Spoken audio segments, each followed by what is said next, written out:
Tomorrow marks the 25th anniversary of the 2001 Nisqually Earthquake. This week, local experts discussed this major quake at the University of Washington and what we've learned since. Fox 13's Nikki Torres has more. A monumental earthquake here in the Pacific Northwest happening this weekend. I'm Nikki Torres with Fox 13 News. The Nisqually earthquake happened 25 years ago here in Washington. Do you remember where you were during that time? Perhaps you remember yourself being in school or at the office, bracing yourself underneath of a desk taking cover. Now, if you don't recall, this was a wake-up call throughout the region, highlighting exactly how vulnerable this area is when it comes to seismic activity. For example, let's take a look at where once the Alaskan Way Viaduct was. Its demolition is one of the most significant changes following the Nisqually quake. And that is why we now have the SR 99 tunnel. The structure at the time, it was already considered seismically vulnerable. It was then replaced by the SR 99 tunnel in order to improve safety here. The Nisqually earthquake registered at a 6.8 on the Richter scale. With an earthquake of that magnitude, people describe the feeling as a strong shaking, even causing disorientation with how aggressive that movement can be.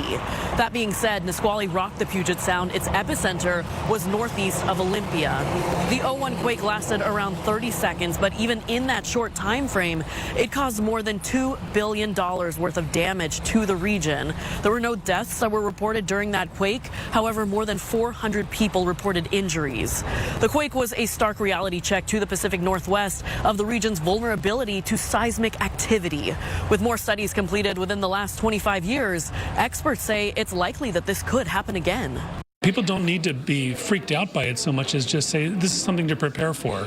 The earthquake happened. There's lots of ways in which you can make your house safer from things falling on you, for example. Know what to do in an earthquake. Drop cover and hold on when you feel shaking or when you get an earthquake early morning. And have your kind of emergency plans with your family ready. Although we've fixed a lot of the old buildings that are dangerous for these earthquakes, there's still a long way to go, both in Seattle and in the whole region, to retrofit older buildings.